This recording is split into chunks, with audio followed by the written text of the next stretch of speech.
Sobra naman ang stress do sa Roberto. Pwedeng mati lang. No? Grabe. So I'd like to welcome, unang-una, no, nagpapasalamat po ako at na unti-unting natutupad po ang aming pinangako, ang aming council na talagang i-develop po ang ating Barangay Marilag into a child-friendly Barangay Marilag. Kami po ay nagpapasalamat unang-una po sa aming napakasipag din na Mayor Joy Belmonte.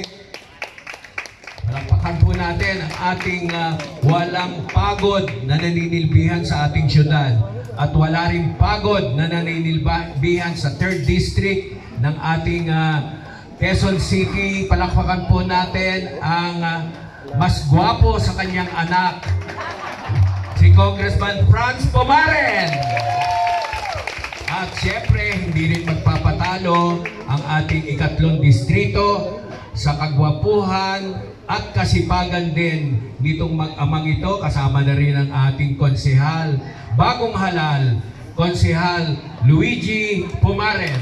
Nagpapasalamat din po ako sa ating mga guests. Salamat po kay Kagawad Jello Datiles ng Barangay Bagong Buhay. Nandito po siya ngayon, nahihiya, no? At saka ang ating taga-BCRD, si Lee Laureta, no? At ang ating Sir George, nandito rin na hindi nawawala, no? Si Sir George, at saka ang ating Office of the Vice Mayor, ang ating bagong coordinator, si Maan, na bagong area coordinator at dati siya payat, ngayon ayan na, tumaba na. At siyempre, hindi ko rin makakalimutan ang susi ng ating napakagandang asa, ang ating mga kagawad na siyang naging daan din, no? Napakasipag po ng ating council na hindi kamukha ng ibang wag na. No? Si Kagawad Gina Lago, andito po siya. Si Kagawad Patrick Rosales, si Kagawad Mario Galvez, Kagawad at former barangay captain, Kagawad Dean Adatu, at ang ating mga SK chairperson, si SK Yuki Kwan. SK Kagawad, tatakbo ka rin, di ba? At ang ating SK Secretary, andito rin po si Lawrence Marceliana, andito rin po ang ating former barangay captain, si si May. Oo. Kagawad May Kirubin, andito rin. At ang Kagawad Big Bihar, andito din, no? So anyway, andito rin ang ating mga SK din, si SK Eka, andito rin siya. At palakpakan din natin ang ating napaka-talented na mga bata ng Barangay Marilag, Drum and Lyre Marching Band. Sila po ang ating proyekto na magkaroon ng Barangay Marilag, para maging child-friendly lalo ang ating barangay. Kaya itinatag po ng buong council ng Barangay Marilag itong ating marching band na ito. So tuloy-tuloy pa rin po ang development natin dito sa ating plaza. Dinidevelop pa natin lalo ito. So abangan natin ang mga residente natin na mahal po namin kayo. Hindi po namin kayo nakakalimutan, kayong mga taga Marilag. Well, bago ako ulanin ng todo-todo, no, gusto kong ipakilala sa inyo, unang-una, ang ating masipag na konsehal. Napakagwapo. Hindi lang ho yun ang katangian niya. Alam nyo, lakad ng lakad yan kung saan-saan na. No? Parang ayaw magpapigil, no? Konsehal Luigi Pomaren.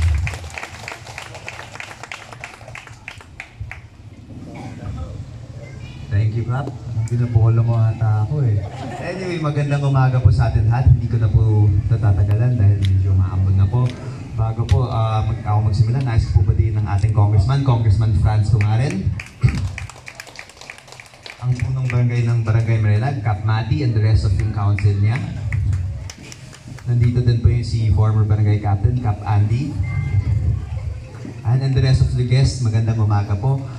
Gusto po i-congratulate at i-comment ang Barangay Marilag sa pag-inaugurate nitong park po na ito.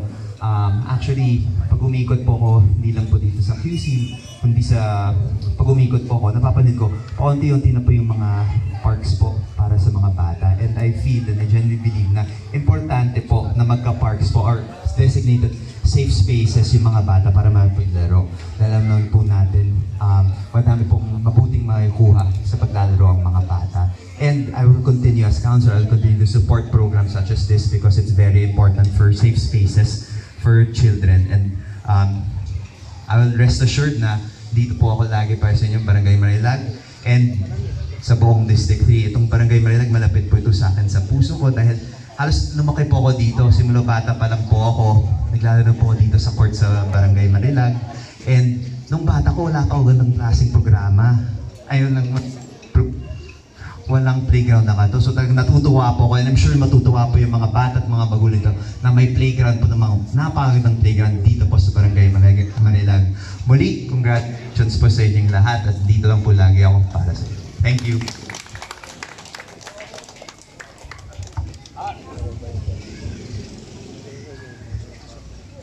Sa atin pong pinakaiintay, alam niyo mahal na mahal ko itong susunod nating speaker.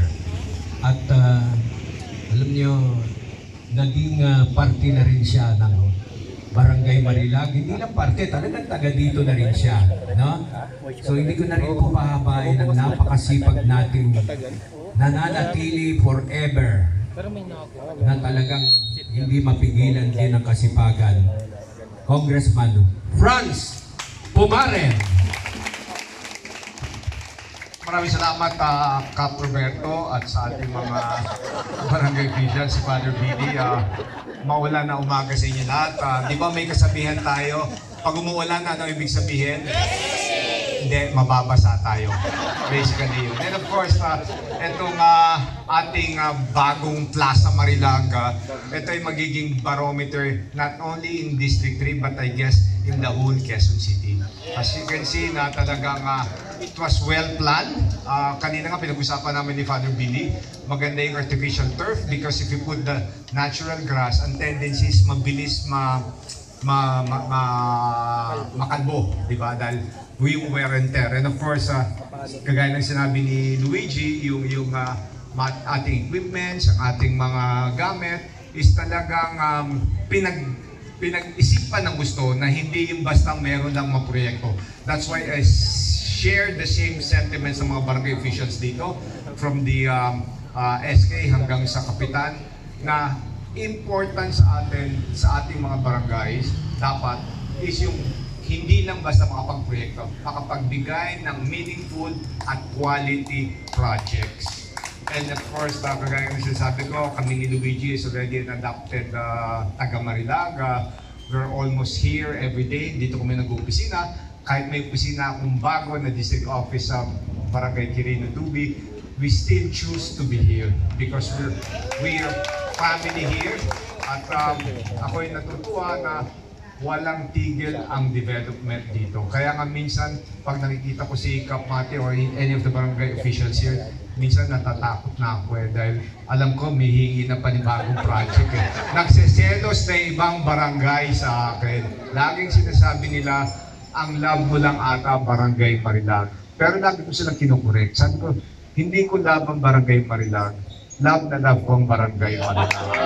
Dahil I was telling you that Father Billy, I was born and raised in Project 4. I used to be here. Bata ko, yung court dito, walang bubong, semento and everything. Now, look at the development. It's not because of my doing, it's not because of Luigi's doing, recommendation. It's because of the vision of the barangay officials. That's why meron ganito. Dahil pag ang barangay officials, headed by Kapitan Roberto, walang idea ganito, hindi rin marirequest o hindi rin ma-implement ang lahat dito. Again, sa inyo, congratulations, more power. Very napakabagay itong location na to dahil nandiyan po yung ano natin, yung daycare center. So after nandito, ang may hirapan na siguro dito yung ating mga teachers, teacher aid.